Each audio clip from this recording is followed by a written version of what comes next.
我而家咧就知道網絡安全法嘅適用對象咧就係關鍵基礎設施啊。咁究竟佢點運作同埋監管嘅咧？誒，呢個我都知喎，但係都係等當局嘅專門人員同你講啊。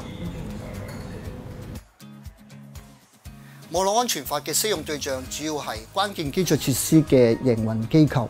而關鍵基礎設施係指對社會利益同埋正常運作非常重要嘅資產、系統同埋網絡，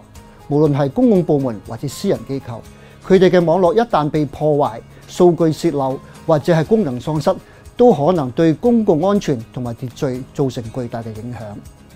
我哋希望透過3層嘅管理嘅架構，對網絡安全進行管理。當中，網絡安全常設委員會負責訂定網絡安全嘅政策、討論法規嘅制定同埋修改等。而網安事故嘅預警同埋應急中心係由司法警察局、行政公職局同埋郵電局組成嘅行動協調機關，主要負責監察用機械代碼傳輸資訊數據，應對網安事故，訂定預警同埋應急嘅指引同埋程序，同時提供技術支援。而各領域嘅監察實體就負責制定具體嘅網安管理制度，